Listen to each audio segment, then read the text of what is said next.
you look at your life and you have to take inventory Mhm. and say, am I proud of this? And I wasn't. And you have to then say, well, what are the things that I can change? And if you're not looking in the mirror and starting there, life's going to be really hard for you.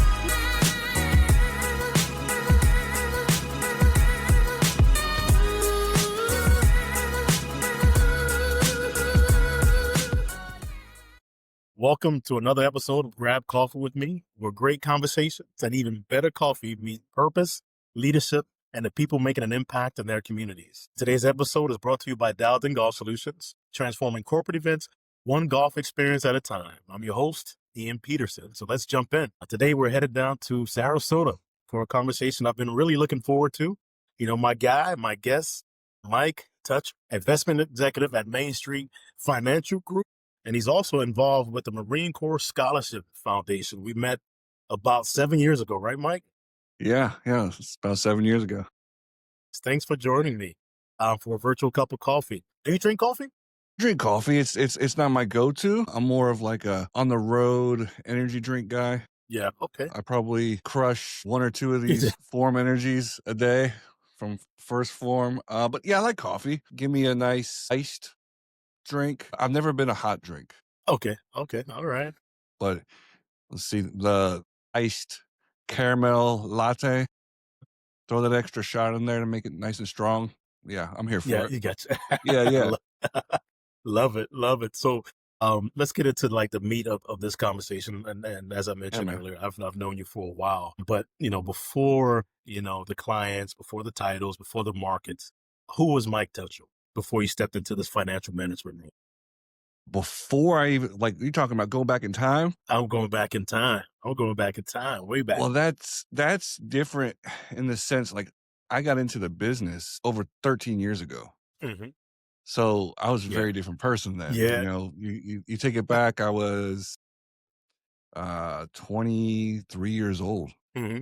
So back before that, I was someone who was really just trying to discover who I was, and beyond that, like what can I bring of value to this world, Yeah, yeah. I get it. When you go to school and you take all these courses and stuff, you think you're going to have it all figured out. And at the moment, you do think you have it figured out, Hmm. but it's really just a journey. So yeah, who I was before that was someone just looking for a purpose, looking for unknowingly at the time ways to serve. Okay. I don't want to say I was wise enough to know that's what I was looking for then, Yeah. but ultimately, like I think that's what we all are looking for is that Hmm. fulfillment in a way of service. Yeah. So, what would you say now? Like you mentioned, 13 years ago, you was trying to find that. You're here now. What would you say your purpose is, or what? How do you serve? Man, the biggest thing for my purpose is Mm. is like helping people do things that they can't do themselves. Yeah. You know, investments, financial planning, we all think that we can do it, but it's no different than bodybuilding or training for a marathon or something like that. Having a coach in your corner is what's going to keep you dialed in and on your plan.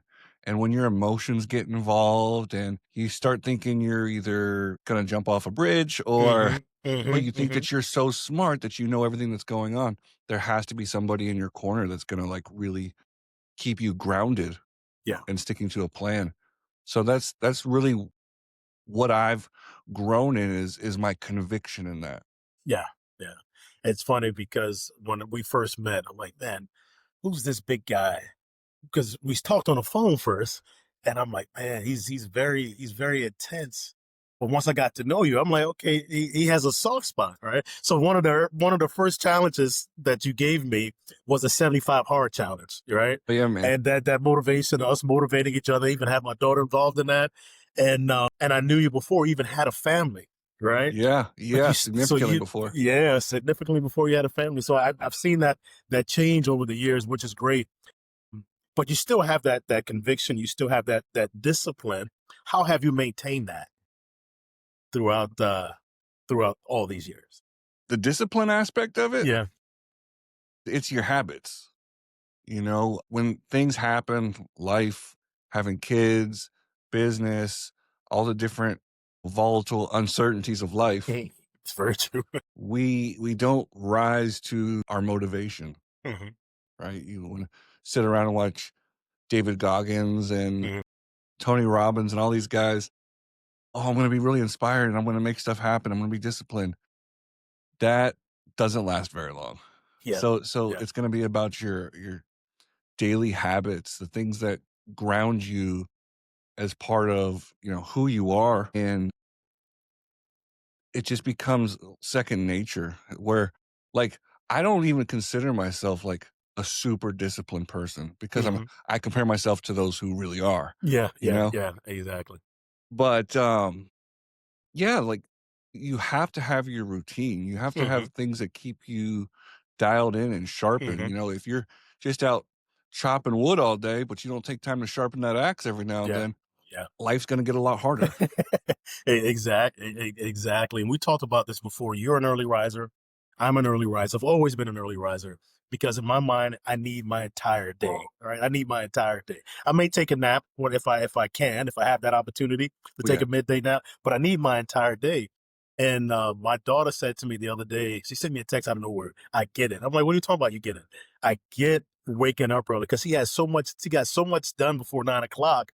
She thought it was amazing. Now, will she continue to do it? I don't know. But naturally, I'm an early riser, and like you said, just becomes second nature. I just need my body needs that. On that note, I was not always an early riser. That's not something that I naturally do. I have a history of, like, a lot of sleep issues. I've got really bad sleep apnea. Yeah. Like, none of that's good for me, Hmm. and I've worked really hard to improve it, but when you have a family, right, things Yes. comfort your needs go on the back burner, right? You decide you are going to be the type of man that leads his family and does what needs to be done, period. Hmm. If that means I gotta wake up at 3:30 to be in here, I'll do it. But I'm going to make sure I'm doing the work that needs to be done even before everybody else comes to the office. If I don't need to be speaking with clients and there's work that can get done without that, I will be doing it probably before most people wake up. Because I don't wanna be spending the extra time putting in the extra time is good. I don't want that to be in the afternoon. I wanna be able to spend that time with my family. So having the right priorities in line, and then on the other side of things is my dad's an early riser. So that example of getting stuff done and being in the office, 6:30 in the morning after a workout, after doing everything else that needs to get done, it's like that's the standard. That's Yeah. what we do. Hmm. So I'm just trying to, Yeah. I guess, following his footsteps on Yeah. that a little bit. It's funny. I was going to ask you about that because like early careers, we're shaped by influence and experience. Like, who was that person, or was there a personal moment um, that make you realize that this is what I need to do as a person, as a man, and also someone in the financial world? What shaped your influence, or what gave you influence to kind of Well, yeah, it's definitely my dad.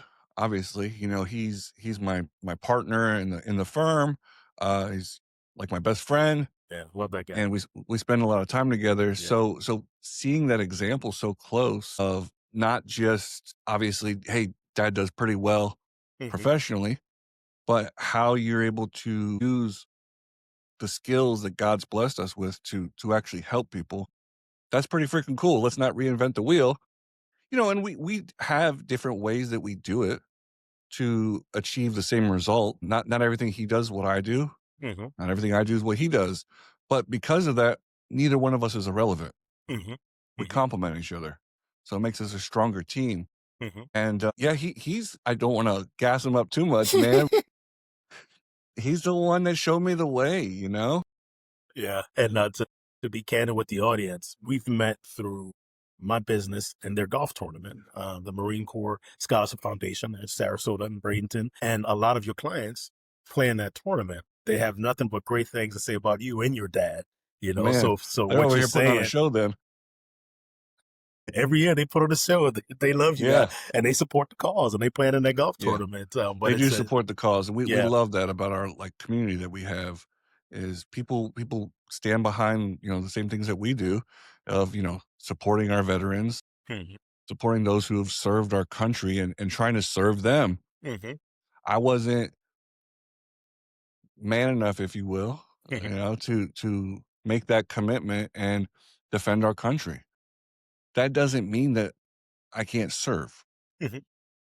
So I use that as an opportunity to serve those who did serve and try to, raise money for the children of those Marines and Navy corpsmen.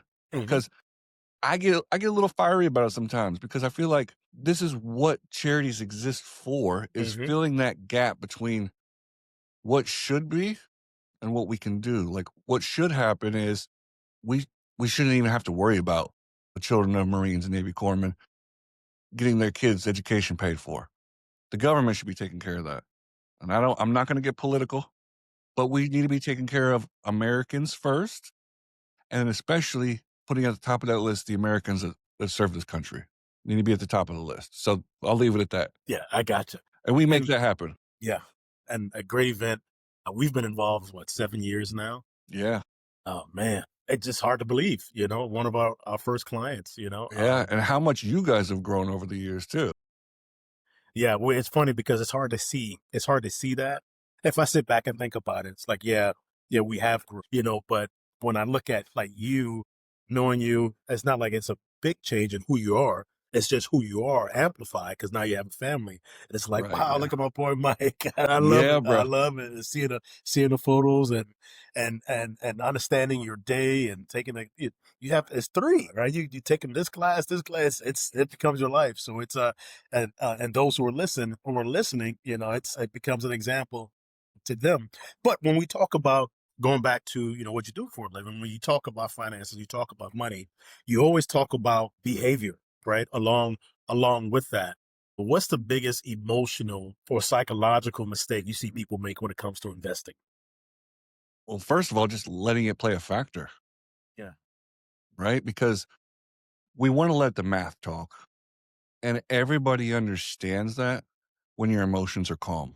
When you buy into that plan, you make that plan. It's similar to when you write a lot of people going to do their New Year's resolutions, right? Oh yeah, I'm going to stick to this plan. I'm going to work out this many times. I'm going to eat like this, and then your emotions start to get involved. Sometimes it's hunger, right? Yeah, yeah, exactly. Those commercials, those ads that pop up on social media. Yeah, man. And so it's trying to take the emotions out of it, but if you don't have a plan in place, what standard do we have that we're gonna hold ourselves to?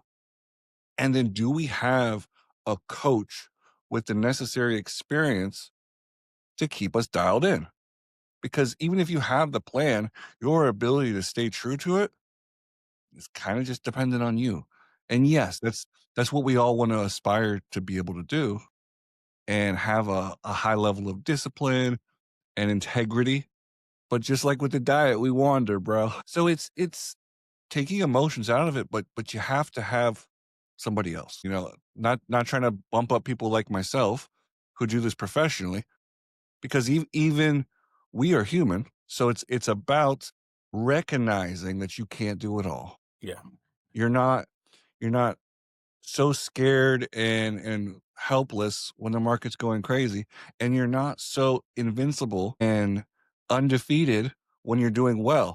So it's about keeping that ego in check. We want to introduce as few of those variables that have to do with emotions as possible and keep it about numbers and math.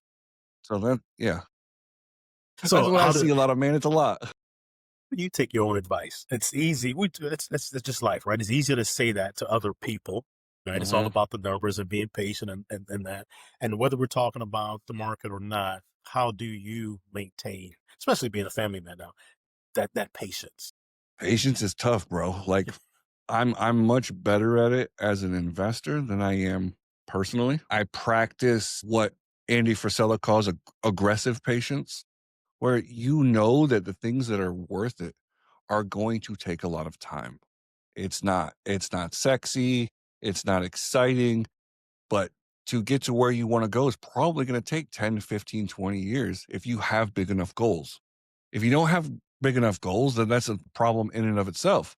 But being aggressive in the day to day and knocking out my key tasks to win each day aggressively keeps my mind at least active enough to know that I'm doing the crap I need to be doing in order to get to that goal that's, 10, 20 years down the line. I always say that there's different level of patience, right? I always thought I was a patient person, and then you get married. You're trying to get me in trouble. Don't laugh. I'm being serious. Well, no, no. What if? But Hey, it's a I can different level. relate. But it's a different level of patience. You have a kid or kids, and depending on the Different child, level of the patience. level can even to go up. Testing, right? Then that's another level. It's a different type of patience. So when I once thought I was a patient person, I realized that I wasn't. I had to learn to be more patient. And I had to learn to be even more patient. Yeah. And such is life. And as you mentioned, if you have that long term from a relationship standpoint, you think about it. You should think about it from a long term standpoint. So you want to work on that. Same thing when investing. It's long term, and you have to develop that patience. Markets can be volatile, relationships can be volatile. You have to learn how to be patient and kind of work through that. But I like that Mhm. aggressive patience. I never heard that Yeah, before. and what you said is it's something to work on, Yeah, which means it's a skill, yeah. okay? Whether it's from the investing side of things, business, whatever, but then you completely flip the script and you go to your home life, and admittedly, that's where I don't have the most patience. So it's things that I need to personally work on to improve as the leader of my family, a husband, a father, because just because you have patience in one area, it is not going to apply in the next area. I wish it would. It'd make So, everything a lot easier, you know? But the one thing that does apply is the mental toughness and wanting to improve. So if you have a desire to improve everywhere, patience should be one of them. And that's an area I struggle with, but I think, it's part of being self-aware, hmm is hmm being vulnerable enough to realize I need some freaking help. I should work on this area. when I think of mental toughness, or people that I know that have mental toughness, you're up there, top of my list. Was that always there? Was that always because that 75 hard, man, that got me. That got me, 6, 7 years ago. I was like, man, this is. I'm like, I don't know how Mike is doing this. This is crazy. But I've been following you. We've had discussions. So always think of you as being mentally tough. Has that always been there? How did you develop Bro, first of all, that? it's funny what people can perceive from the Yeah, outside, yeah, yeah, yeah, yeah, right? yeah. I Because get you. I like, get it. yeah, I mean, I'm pretty mentally tough now, but that doesn't quiet the noise that I go through inside my own head. The constant trying to talk myself out of things and seek comfort, that doesn't go away. hmm Matter of fact, to ask if I was always like this almost feels insane because I was so the opposite of it. And I think you just get to a point, man, where you look at your life and you have to take inventory and say, am I proud of this? And I wasn't. And you have to then say, well, what are the things that I can change? And if you're not looking in the mirror and starting there, life's going to be really hard for you because you can't change most of what happens in life, but you can change how you respond and you can change the actions that you take. And from there, man, it just turns into kind of a snowball effect of strength where if you decide that you're the type of person that does hard things, when hard things come your way, you'll always find a way to overcome. Fatherhood as a way of reframing priorities. So, how has being a dad influenced the way you think about risk, legacy, and long-term decision making? Nothing. It's really just given me like perspective in being able to empathize with people and not just being so cold and say, well, why aren't you doing it this way? Why aren't you doing it that way? But the fact that we all have different experiences and perspectives that have gotten us to the point that we are and realizing that your life has created your perspective, the way you see the world and what you want to leave for your family. Some of that's going to be financial. Some of it's going to be in the lessons and the example that you set. So just because someone's not leaving their kids freaking $5 million when they pass, that doesn't mean they didn't leave them with something much, much more valuable than that. So yeah, fatherhood, it's made me look at things in a different light because prior to that, it was just the numbers, right? Because numbers talk, man. And being able to see the more human long-term side of things, the long impact that you have on children and the people around you. Like it's not just the money, it's not just the numbers. It helps. The money helps, but it's way beyond that. And that's one of the areas that we really try to help people with is being able to give that proper perspective and looking at it holistically and individualized rather than just, hey, you need to be doing this, this, this. And if you're not, you're failing. That's not always the case, man. There's so many nuances to everything. So at the end of each podcast, I always ask my guests to kind of like leave us with the gem. But I'm gonna ask a question, right? So for someone listening who feels overwhelmed, whether it's financially, mentally, or emotionally, what's one mindset shift that can help them make better decisions starting today? I mean, realize that you're gonna get through it. Like life happens to everybody. I don't care if you make $100 million a year or 30 grand a year. Life is really hard. It's not going to change. So stop expecting it to be easy and that will help. You know, you don't get into a boxing match and then get upset and overwhelmed that somebody punched you in the face. Kind of part of it, right? So if you go into life with that same kind of mentality of I'm going to get punched in the face, keep going. Punch back. And then just take everything one bite at a time. You know, trying to accomplish things for next week, today, that promotes so much anxiety. So few of us are present, whether that's with our business, with our wife, with our kids. We're either caught up thinking about what has happened in the past or what we need to be doing in the future. So my advice, real simple, man, is it's not as bad as you think it is. It's supposed to be hard, and stay focused on what's in front of you and take care of what you know you need to do, and like it's gonna work itself out. Thanks, Mike. I appreciate your time. Make sure you And I tell your appreciate you family having me. hello. Hey, I will. this is always great. I look forward to seeing you in a few months if you don't get together before then. Thanks for joining me for a virtual cup of coffee. And to my audience, thank you for listening to another episode of Grab Coffee with me, caffeinated by Dowden Golf Solutions. If you like this episode, don't forget to like, share, comment, and subscribe on YouTube so you don't miss what's brewing next. Until next time, keep your coffee strong and your conversations meaningful.